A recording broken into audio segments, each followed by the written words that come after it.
There is no easy way from the earth to the stars. Seneca ने यह बात बोली थी। सेनेका देखो इस कोट में यह बोलना चाहते हैं, किसी भी एम्बिशियस गोल को अचीव करना हो आसान नहीं होता। अर्थ से आउटर स्पेस में जाना था, आसान नहीं था। लेकिन आज हम इसरो से संबंधित आर्टिकल्स डिस्कस करेंगे। अब कितना आसानी से कुछ देश ऐसा कर पाते हैं। आज भी देखो अर्थ से स्टार तक पहुंचना बहुत मुश्किल है, बहुत ज्यादा एम्बिशियस गोल है। लेकिन देखो एक समय ऐसा भी आएगा फ्यूचर में जब विभिन्न देश ये आसानी से कर लेंगे। देखो ये जो चीज है ना, ये हर एक डोमेन में लागू होती है। जैसे देखो देश को डेवलप कंट्री बनाना है 2047 तक, आसान नहीं है। इसके लिए सबको मिलकर काम करना होगा। आप एग्जाम्पल सिविल सर्विसेज के एग्जाम से संबंधित ले लीजिए। देखो मैं यूं बोलूं आपको कि एग्जाम को क्लियर करना बहुत आसान है, ये गलत बात है। एग्जाम को क्लियर करना अगर इतना आसान होता तो हर कोई इसे क्लियर कर देता। बट देखो जितने भी एम्बिशियस गोल्स हैं ना, लगातार हम एफर्ट करें, कंसिस्टेंटली एफर्ट करें, सही डायरेक्शन में एफर्ट करें, तो बड़े से बड़ा जो गोल है ना, जो एक समय में मुश्किल लगता था, उसे अचीव किया जा सकता है। और पास्ट में अनेकों एग्जाम्पल्स इसको देखने को आपको मिलेंगे, कैसे मानव सभ्यता ने बड़े बड़े काम जो एक समय में असंभव लगते थे उसको कर दिखाया है। जैसे मैं आपको एग्जाम्पल देता हूं, वाइट ब्रदर्स ने सबसे पहली बार एरोप्लेन बनाया था ना, तो न्यूयॉर्क टाइम्स में ना एडिटोरियल छपा था, क्या ये दोनों भाई वाइट ब्रदर्स बेवकूफ़ी कर रहे हैं, इंसान ऐसा कोई इक्विपमेंट थोड़ी ना बना सकता है जो इंसान को हवा में ले जाएगा। इस प्रकार की बातें बोली गई थी। लेकिन आज देखिए एविएशन सेक्टर कैसे बूम कर रहा है।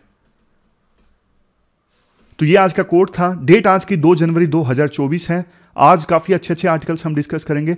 सबसे पहला आर्टिकल, इसरो ने कल एक नया मिशन लॉन्च किया, C58। देखो साइंस एंड टेक से संबंधित ये आर्टिकल है, बिल्कुल आसान शब्दों में हम समझेंगे ताकि आपको समझ में आ जाए। ये इंडिया कोरिया डिफेंस कोऑपरेशन से संबंधित आर्टिकल है। और तीसरा यहाँ पे आर्टिकल है, कोविड-19 की महामारी के बारे में बहुत आर्टिकल्स छपने लगे हैं। कुछ लोगों में डर का माहौल भी है कि क्या फिर से मास्क लगाने पड़ेंगे, क्या फिर से लॉकडाउन लगेगा। राइटर बहुत सारे मिथ तोड़ते हैं इस आर्टिकल में। यह आर्टिकल भी काफी अच्छा है। तो चलिए डिस्कशन स्टार्ट करते हैं। इसके बाद नेक्स्ट आर्टिकल इसरो के PSLV C58 मिशन से संबंधित है। आप देखो GS पेपर 3 के इस टॉपिक से आर्टिकल को रिलेट कर सकते हो। क्या कंटेस्ट है? कंटेस्ट देखो ये है, इसरो ने ना कल एक नया मिशन लॉन्च किया जो कि अपने आप में बहुत ज्यादा ऐतिहासिक है। इस मिशन का नाम है एक्सपोसैट। एक्सपोसैट का पूरा नाम है X-rays polarimeter satellite. X-ray polarimeter satellite क्यों लॉन्च किया गया है, काम क्या है इस सैटेलाइट का? देखो बहुत सारी कॉस्मिक बॉडीज जैसे ब्लैक होल हैं, ध्यान से सुनिएगा, साइंस एंड टेक का आर्टिकल है। बहुत सारी कॉस्मिक बॉडीज जैसे ब्लैक होल्स हैं, न्यूट्रॉन स्टार्स हैं। अब इनसे ना बहुत सारी पोलराइज्ड एक्सरेज एमिट होती हैं। आप बोलोगे सर एक्सरे तो पता था, ये पोलराइज्ड एक्सरेज क्या बोल दिया आपने? ये मैं आपको बहुत ज़्यादा सिंपल लैंग्वेज में बताऊंगा, लेकिन पहले आप मकसद समझ लीजिए, फिर उसके बाद ये कंसेप्ट बताता हूं। नया मिशन इसरो ने लॉन्च किया कल, एक्सपोसैट। मकसद क्या है इस मिशन का? बड़ी बड़ी कॉस्मिक बॉडीज जैसे ब्लैक होल, न्यूट्रॉन स्टार, इनसे पोलराइज्ड एक्सरे जो एमिट होती है ना, उन पोलराइज्ड एक्सरे को स्टडी करना। अब मैं आपको बताता हूं ये पोलराइज्ड एक्सरे होती क्या है और इनको स्टडी करने का फायदा क्या होगा। आप सभी लोगों ने ना कभी ये चीज जरूर की है। जो खड़ा पानी होता है, फॉर एग्जाम्पल तालाब में स्टैंडिंग वाटर, वहां पे जब हम पत्थर मारते हैं ना, तो इस प्रकार से वेव्स निकलती हैं, सर्कल्स की फॉर्म में। निकलती है कि नहीं निकलती? निकलती है। अब आपको एक चीज बताता हूं, जो लाइट हम देखते हैं ना, वो भी देखो एक वेव ही होती है। लेकिन पानी में पत्थर मारने पर हम वेव्स को देख सकते हैं, बट लाइट भी एक वेव होती है, उसे हम देख नहीं पाते। यह फर्क है। ये जो वेव्स होती है ना, ये हिलती रहती हैं ऊपर नीचे। जैसे ये ग्राफ आपने देखा होगा, इस प्रकार से वेव्स ऊपर नीचे हिलती रहती हैं। जितनी बार ऊपर नीचे जाती हैं, जितनी बार हिलती रहती हैं, वो इनकी फ्रीक्वेंसी होती है। मैं आपको देखो बिल्कुल लेमन वर्ड्स में बता रहा हूं, ताकि मैं ये एज्यूम करके बता रहा हूं कि आप सभी का ना साइंस बैकग्राउंड नहीं है तो उसी लैंग्वेज में बताया जाए। अब फ्रीक्वेंसी का कंसेप्ट क्या होता है, जैसे देखो आप जमीन पे बॉल मारते हो ना, तो बॉल आपको पता है ऊपर जाएगी फिर नीचे जाएगी, ऊपर जाएगी फिर नीचे जाएगी, ऊपर जाएगी फिर नीचे जाएगी। 1 मिनट में कितनी बार वो बॉल ऊपर नीचे गई जमीन पे मारने पर, तो वो होती है उसकी फ्रीक्वेंसी।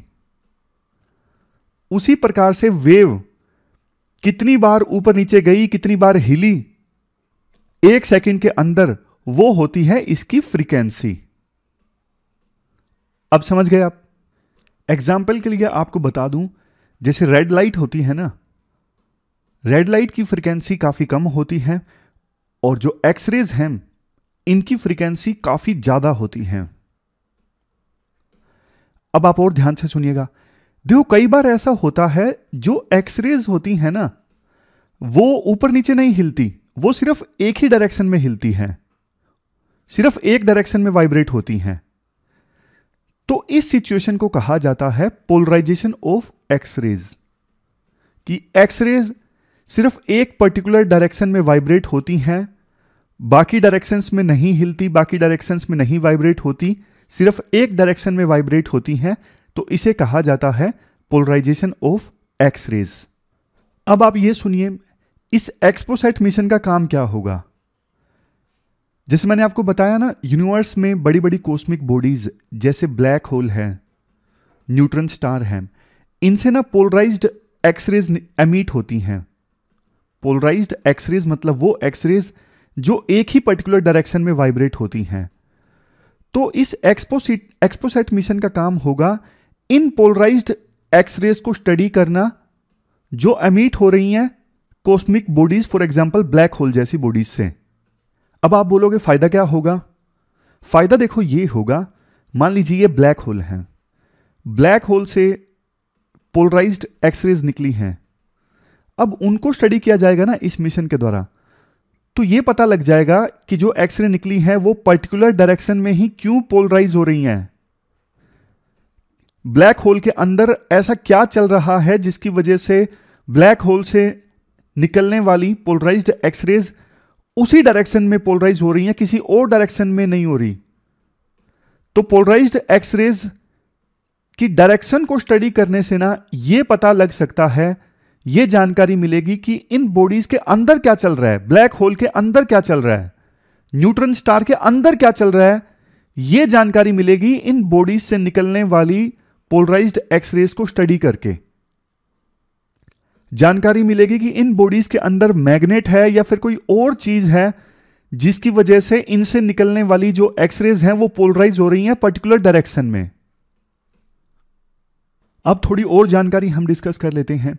ये जो मिशन है ना, इसमें 2 पेलोड्स हैं, मतलब 2 इक्विपमेंट्स लगे हुए हैं, आप कह सकते हो, एक पोलिक्स और दूसरा एक्सपेक्ट। पोलिक्स जो पेलोड है इसे बनाया है रमन रिसर्च इंस्टीट्यूट के साइंटिस्ट के द्वारा।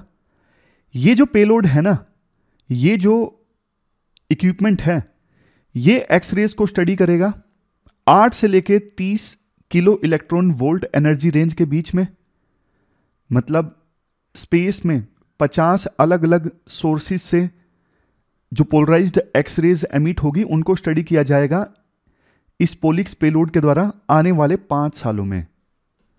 आप बोलोगे फिर सर दूसरा पेलोड क्या करेगा।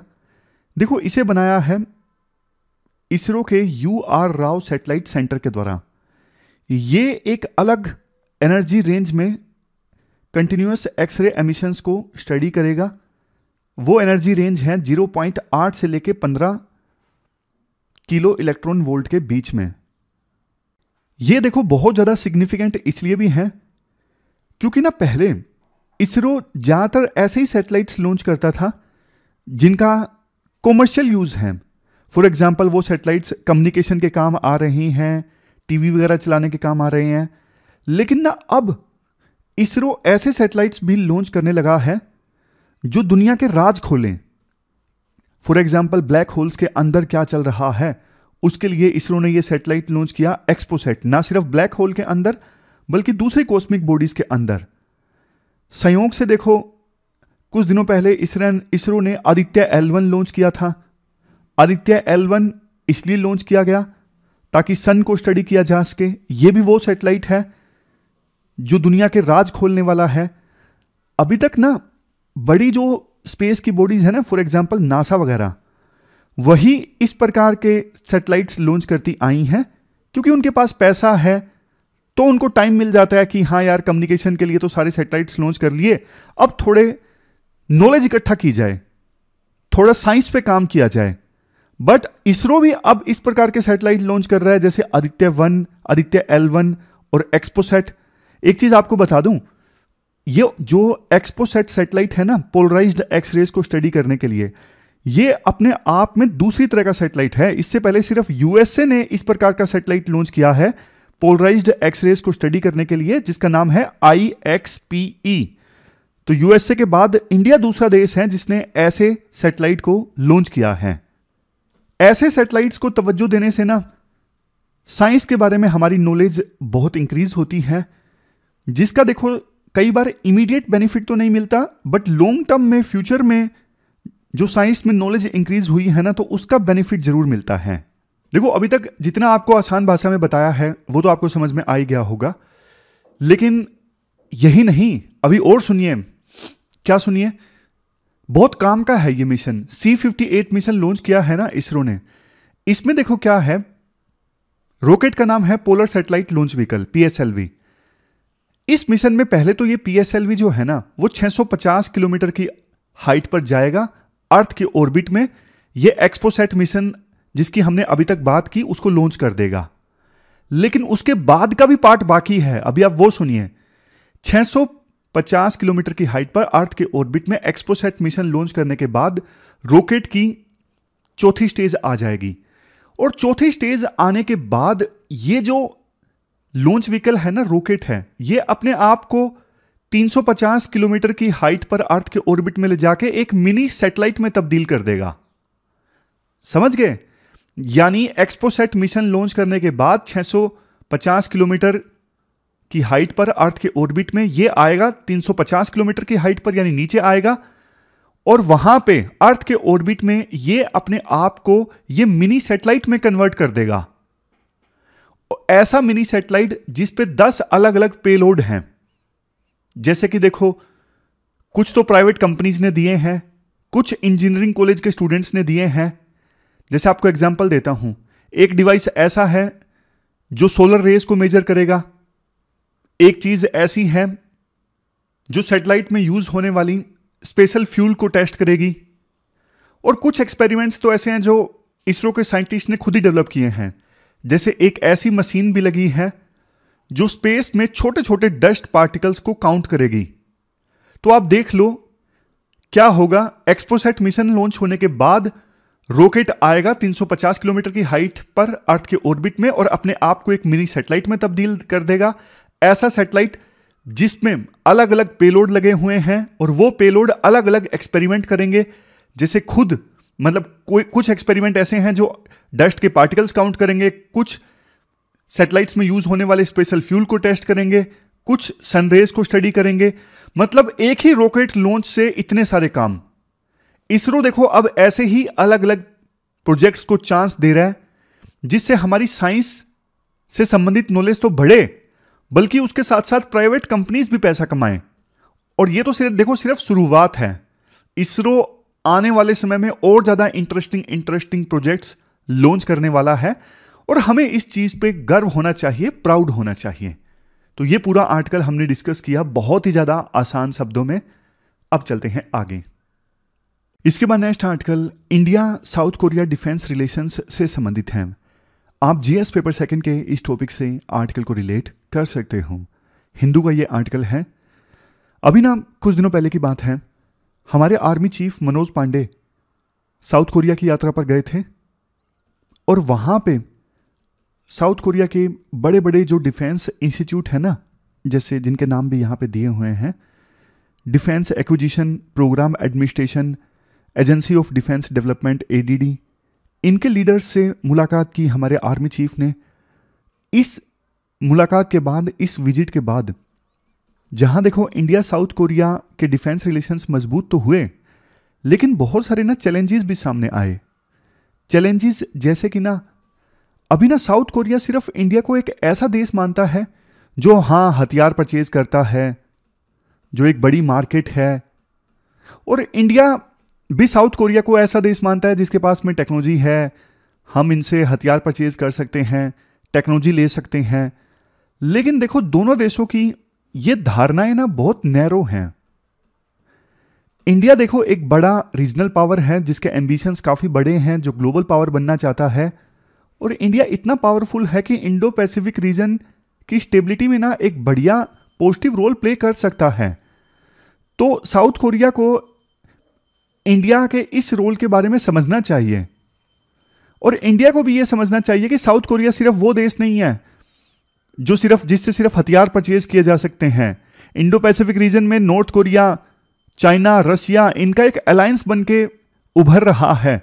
तो साउथ कोरिया एक ऐसा देश है जिसकी वैल्यूज इंडिया से मेल खाती हैं, जो डेमोक्रेटिक कंट्री है। तो इस एक्सिस के अगेंस्ट इंडो पैसिफिक रीजन में स्टेबिलिटी स्टैब्लिश करने के लिए हमारी जो सोच है वो साउथ कोरिया से मिलती है। तो दोनों देशों को ना एक कदम आगे बढ़ के सोचना चाहिए। देखो कोल्ड वार के दौरान ऐसा था कि ना इंडिया तो थोड़ा यूएसएसआर की साइड ज्यादा था। कहने को इंडिया नैम बोलता था, लेकिन हमारी यूएसएसआर के साथ फ्रेंडशिप ट्रीटी साइन हुई तो उसी के साथ हम ज्यादा खड़े दिखते थे, और साउथ कोरिया यूएसए की साइड था। तो उस समय तो रिश्ते इतने मजबूत नहीं हुए क्योंकि साउथ कोरिया को लगता था कि इंडिया एक ऐसा देश है जो अपोजिट कैंप में है। बट अब देखो हालात पूरी तरह से उलट हैं। राइटर कुछ सजेशंस देते हैं कैसे कैसे इंडिया और साउथ कोरिया आपस में कोऑपरेट कर सकते हैं। देखो साउथ कोरिया के पास में अभी स्टेटस है एडवांस हाईटेक डिजिटल पावर का। दोनों देश कोऑपरेट कर सकते हैं स्पेस वारफेयर में, इंफॉर्मेशन वारफेयर में, साइबर सिक्योरिटी में। जैसा देखो रशिया यूक्रेन वार में देखने को मिला क्रिटिकल इंफ्रास्ट्रक्चर को प्रोटेक्ट करना बहुत जरूरी है, क्योंकि क्रिटिकल जो इंफ्रास्ट्रक्चर है ना उस पे जैसे मान लीजिए कोई इलेक्ट्रिसिटी का ग्रिड है और टोटली कंप्यूटराइज्ड वो चल रहा है, अब उस पे मान लीजिए साइबर अटैक हो गया तो पूरे इलाकों में बिजली चली जाएगी। तो ऐसे क्रिटिकल इंफ्रास्ट्रक्चर को प्रोटेक्ट करना जरूरी है, इनको सिक्योर करना बहुत जरूरी है युद्ध के दौरान। तो क्रिटिकल इंफ्रास्ट्रक्चर की प्रोटेक्शन में कैसे डिफेंस को डेवलप किया जाए, इसमें इंडिया और साउथ कोरिया आपस में कोऑपरेट कर सकते हैं। इसके अलावा जैसे इंडियन ओशन है, इंडियन ओशन में देखो इंडिया के इंटरेस्ट तो हैं ही, लेकिन साउथ कोरिया के भी इंटरेस्ट है। कैसे? साउथ कोरिया में देखो बहुत सारा माल आता है ना, वो यहीं से होके गुजरता है इंडियन ओशन से। तो इंडियन ओशन में किसी भी प्रकार से शिप्स की मूवमेंट प्रभावित होती है ना, तो उसका असर साउथ कोरिया पर भी देखने को मिलेगा। तो इंडिया और साउथ कोरिया आपस में इंडियन ओशन में जॉइंट पेट्रोलिंग कर सकते हैं, इंफॉर्मेशन शेयर कर सकते हैं। जो इंडिया के पास है वो साउथ कोरिया के साथ में, और साउथ कोरिया के पास है वो इंडिया के साथ में। तो इस प्रकार से मैरीटाइम सिक्योरिटी में दोनों देश कोऑपरेट कर सकते हैं।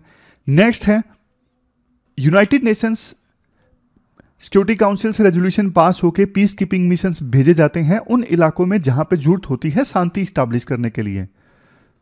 तो ना इंडिया इस मुद्दे पर भी साउथ कोरिया के साथ मिलकर काम कर सकता है। मतलब यूनाइटेड नेशंस में दोनों देश और ज्यादा आपस में कंसल्ट करके कोऑपरेट करके काम कर सकते हैं। लास्ट में राइटर बोलते हैं डिफेंस रिलेशंस में ही जॉइंट एक्सरसाइजेज कंडक्ट की जा सकती हैं और ज्यादा बेस्ट प्रैक्टिसेस शेयर की जा सकती हैं humanitarian assistance and disaster relief में। मतलब डिजास्टर आने की सूरत में कैसा एक्शन लिया जाए, बेस्ट प्रैक्टिसेस शेयर की जा सकती हैं। और फ्यूचर में देखो दोनों देश मिलके अगर कोई ऑपरेशन लॉन्च करना चाहते हैं तो उसके लिए पहले से इंटर ऑपरेबिलिटी पे भी काम किया जा सकता है। इसका मतलब यह होता है कि देखो दोनों फोर्सेस मिलके काम कर सकें, सेम इक्विपमेंट्स का इस्तेमाल, सेम प्रोसीजर्स का इस्तेमाल दोनों फोर्सेस के बीच में, ताकि वास्तव में कभी आवश्यकता पड़ी कि मिलके काम करना है, एक जॉइंट ऑपरेशन चलाना है, तब दिक्कत ना आए।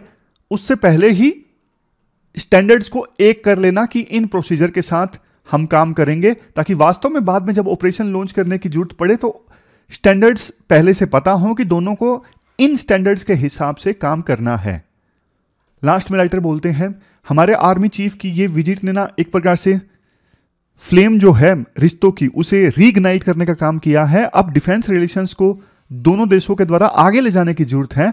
दोनों देशों के बीच में कोऑपरेशन का पोटेंशियल बहुत ज्यादा है, सिर्फ हथियारों के खरीद फरोख्त से संबंधित नहीं बल्कि और बहुत ज्यादा एरियाज में कोऑपरेट दोनों देशों के द्वारा किया जा सकता है। चलते हैं आगे।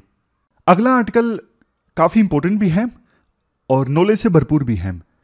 देखो, बहुत सारी खबरें छपी कि कोविड-19 की महामारी फिर से एक्टिव हो सकती है। बहुत सारे आर्टिकल्स इस पे छपे, बहुत सारे लोगों ने इस पे वीडियोस बनाई कि फिर से मास्क पहनना स्टार्ट कर दिया जाए। तो आज इस आर्टिकल में ना राइटर बहुत सारे मिथ क्लियर करते हैं। राइटर कहते हैं, देखो, दिसंबर 2021 में कोरोना वायरस सबसे पहले इमर्ज होकर आया था और जैसे जैसे कोई वायरस स्प्रेड होता है ना, वो वायरस म्यूटेट करता है, यानी उस वायरस के जेनेटिक कोड में चेंज होता है और म्यूटेशन के बाद वायरस का एक नया वेरिएंट इमर्ज होकर आता है। जैसे आपने सुना होगा डेल्टा वेरिएंट, ओमिक्रॉन वेरिएंट, ये सब कोरोना वायरस के क्या हैं? वेरिएंट हैं, जो कि कोरोना वायरस में म्यूटेशन के बाद इमर्ज होकर आए हैं। लेकिन देखो, काफी बार ऐसा होता है जो इवन कोरोना वायरस के वेरिएंट है ना, जैसे ओमिक्रॉन, उनमें भी फर्दर म्यूटेशन हो जाता है, तो फिर उनके भी वेरिएंट इमर्ज होकर आते हैं। और वही अभी इमर्ज होकर आया है JN.1। ये कोरोना वायरस का एक वेरिएंट ओमिक्रॉन का ही सब वेरिएंट है, JN.1। क्या इससे घबराने की जरूरत है? राइटर कहते हैं, अभी तक देखो कोरोना वायरस के ना 1000 के आसपास वेरिएंट्स या सब वेरिएंट्स इमर्ज होकर आ चुके हैं। घबराने की आवश्यकता देखो तब होती है जब कोई वेरिएंट या सब वेरिएंट ऐसा हो जो या तो बहुत तेजी से फैल रहा हो, जिसमें ट्रांसमिशन रेट बहुत ज्यादा है, या फिर इतना पावरफुल है कि जो हमने वैक्सीन ली है ना, उसका असर नहीं हो रहा है उस वेरिएंट या सब वेरिएंट पे। ना तो नेचुरल इम्यूनिटी हमारे अंदर है उसका असर हो रहा है, ना ही वैक्सीन की वजह से जो इम्यूनिटी बनी है उसका असर हो रहा है नए वेरिएंट या सब वेरिएंट पे। तब घबराने की आवश्यकता होती है। लेकिन अभी तक ना ऐसा कोई एविडेंस नहीं है कि ये जो नया सब वेरिएंट है ना JN.1, ये ज्यादा घातक है, मतलब ज्यादा तेजी से फैल रहा है या फिर ज्यादा पावरफुल है। कोई एविडेंस नहीं है। बेशक WHO ने इसे वेरिएंट ऑफ इंटरेस्ट डिक्लेयर किया है, लेकिन WHO देखो बहुत सारे वायरसेस या फिर वेरिएंट्स को वेरिएंट्स ऑफ इंटरेस्ट डिक्लेयर करता है। तो इसका मतलब यह नहीं होता कि हां इससे अब रिस्क है बहुत ज्यादा, नहीं। इसका मतलब यह होता है कि इसे मॉनिटर करने की आवश्यकता है, इस पर नजर रखने की आवश्यकता है, जो WHO वैसे भी रख रहा है। यह सब चीजें बताना देखो इसलिए जरूरी है, वैसे तो सरकार की जिम्मेदारी है कि सरकार पब्लिक में कम्युनिकेशन अच्छा रखे और जनता को बताए आसान भाषा में चीजों के बारे में, ताकि जनता में ना भय ना फैले। और सरकार जो भी चीज बताए वो एविडेंस के आधार पे बताए। और दूसरा देखो, लोगों को भी ना अवेयर होने की आवश्यकता है।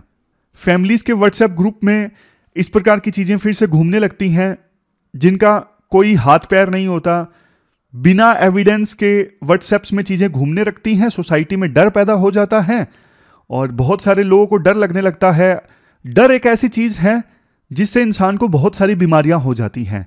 और आपको पता है डर के कारण फिर बहुत से लोग दुकानों में जाना छोड़ दें तो इकोनॉमी पे भी बुरा असर होता है। इसलिए देखो, जो भी हम बात करें ना, साइंस के आधार पे बात करें। कुछ लोग बोलते हैं कि कोविड के केसेस इंक्रीज हो रहे हैं। देखो, कोविड के केसेस इंक्रीज हो रहे हैं वो शायद इसलिए इंक्रीज हो रहे हैं क्योंकि टेस्टिंग ज्यादा हो रही है और कई बार इंसान ना दूसरे रीजन्स की वजह से उसकी डेथ होती है। फॉर एग्जांपल, हर दिन 27,000 डेथ इंडिया में होती हैं। तो ना बहुत सारी डेथ के दूसरे रीजन्स हैं। फॉर एग्जांपल, ओल्ड एज है या फिर कोई दूसरा डिजीज है, लेकिन ओल्ड एज के साथ साथ उसको मान लीजिए कोविड भी था, तो मेन रीजन जिसकी वजह से डेथ हुई वो कोविड नहीं था। ये इत्तेफाक मान लीजिए कि मरते वक्त कोविड भी था उस पर्सन को, समझे आप? मेन रीजन कोविड की वजह से डेथ नहीं हुई, लेकिन डेथ होते वक्त कोविड था, इस वजह से उसको डेथ ड्यू टू कोविड मान लिया जाता है, लेकिन ये गलत है।